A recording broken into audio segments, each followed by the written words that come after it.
United States Air Force did recover alien bodies, they didn't tell me about it either, and I want to know.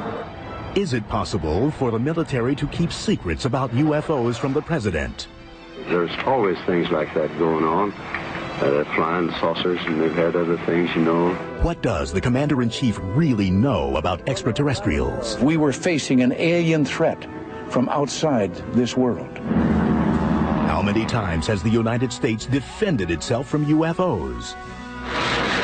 Since World War II, every chief executive has tackled the national security threat posed by unidentified flying objects.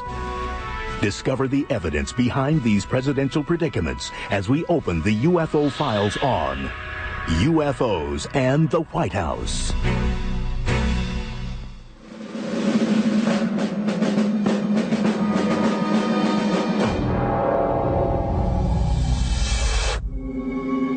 It's the early morning hours of February 25th, 1942, just 2 months after the attack on Pearl Harbor.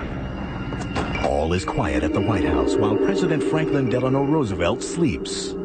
But 3,000 miles away, the west coast border of the United States is encroached by an enemy, an unidentified flying enemy. Chaos erupts with a blip on a radar screen.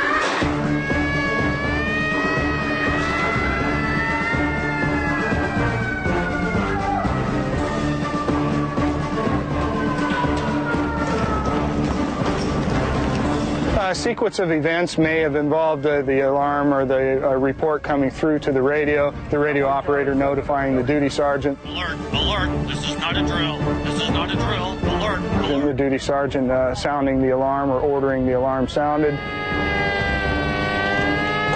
From that point on, it would have been somewhat pandemonium at the beginning, of course, the initial shock, but then, of course, the troops are very professional and immediately went to their task and went to the assigned positions. The people operating the searchlights would have manned the lights. People operating the guns manned the guns, ready to take on the enemy. Hit the ground! Hit the ground! Within minutes, the dark Southern California coast is rippled with beams of light and streaks of anti-aircraft fire. Fire! Fire! Fire! Fire! Perhaps a conservative estimate is maybe about 2,000 rounds fired that night, which would have been a very loud night for a town used to peacetime. But as defenses come to play, confusion reigns, but no one seems to know exactly where the enemy is. Well, that's the big mystery, and it's still a mystery today. You talk to many veterans, and they will swear to you that they saw aircraft that night. You will talk to many officers who will tell you there was nothing in the air that night. You will talk to civilians who saw aircraft that night. So it's really somewhat of a mystery still. The Army officially concluded that there probably were airplanes up there, but there's no information as to whether they were U.S. or Japanese or whose they were. By definition, I think a UFO. Now, if you want me to say it's little green men, I'm not prepared to commit to that, but yes, it was an unidentified flying object, I think is fair to say.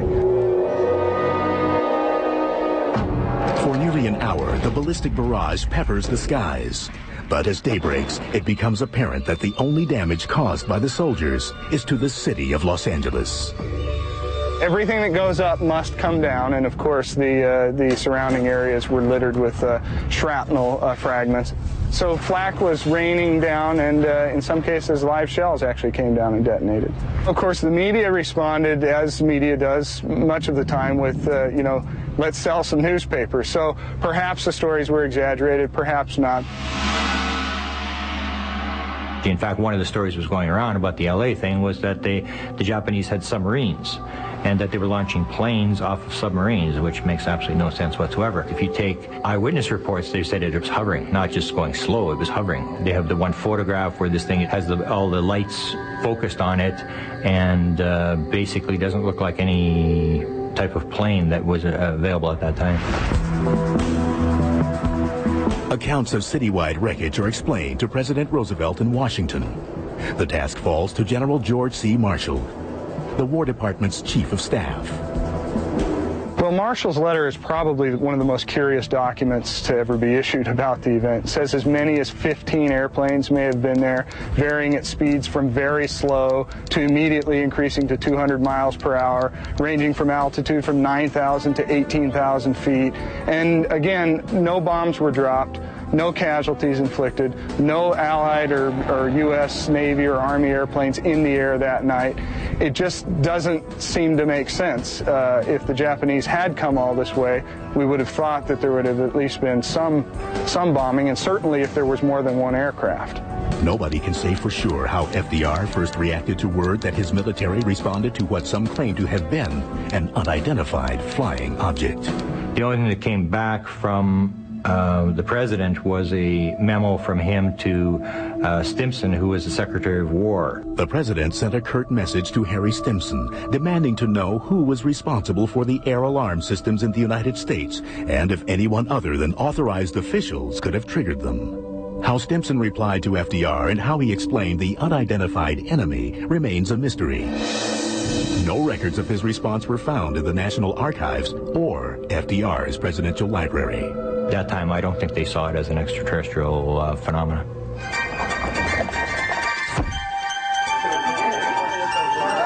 And I believe in 1942 it would have been a curiosity type item. The Axis powers will control the continents. I think President Roosevelt was so caught up with the war effort and his failing health that UFOs didn't rank high in his list of concerns.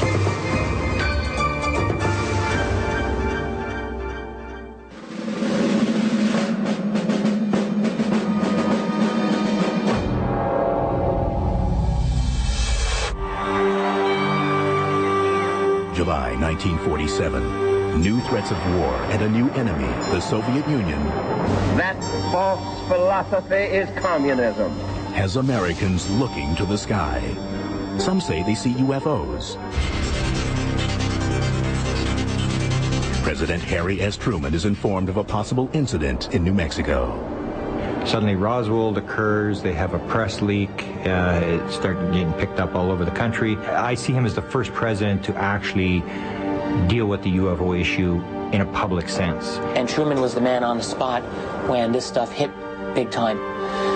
Truman is an absolute critical key in looking at the entire UFO phenomenon in the early years. We know that these presidents were being briefed orally, if nothing else, on the topic of flying saucers. Now, this is not something that you're going to read in Harry Truman's memoirs, and it's not something that you're going to read about in an academic treatment of the Truman administration, and yet we know absolutely that it happened. How do we know this?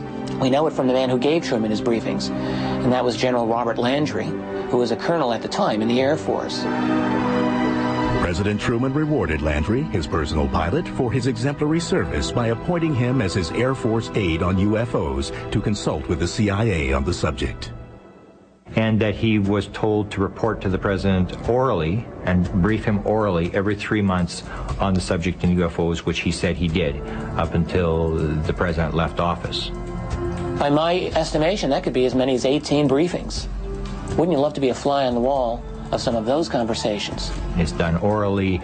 We don't want records. If you don't want it on the front page of the New York Times, don't put it in a file, that kind of idea. But an incident said to have occurred in the nation's capital was impossible to ignore. 1952 is just, again, one of these very significant years in UFO history. A massive wave of very high-quality sightings by military and civilians all across the U.S., culminating in successive weekends in July of 1952 of UFOs over the Capitol. It was like invasion type stuff. Things would disappear, the fighter jets would go back, the things would reappear, and it showed that the government was very sort of out of control. They couldn't control it. It was such a big thing that the press made it the front page. It was the front page of the New York Times. Truman took the subject head on. So there was less hesitation on the part of public leaders to talk about flying saucers. Harry Truman did so in the 1950s during one press conference. Did the Joint Chiefs of Staff talk to you or concern you about the unknown and the unidentified flying object? Oh, yes, we discussed it at every conference that we had with the military, and they never were able to make me a concrete report on. Do you have anything on the subject, sir? No, I haven't anything on the subject, and there's always things like that going on. Flying saucers, and they've had other things, you know.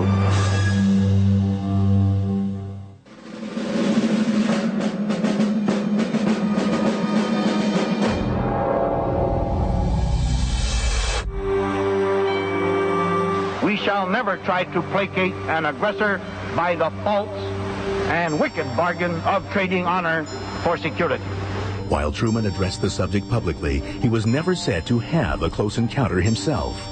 However, Dwight Eisenhower, according to ufologists, experienced a sighting in the early 1950s. And the story was that he was off the British coast, 1952, and that this object, a bluish type object, appeared off the side of the ship. I think it occurred for about 10 minutes. Eisenhower and the admiral on the ship had come out onto the deck, and Eisenhower was in PJs. He stood there and watched this thing, and that Eisenhower basically said, well, I better go look into this. I wouldn't mention it right now, and went in, and the fellow who reported it said he never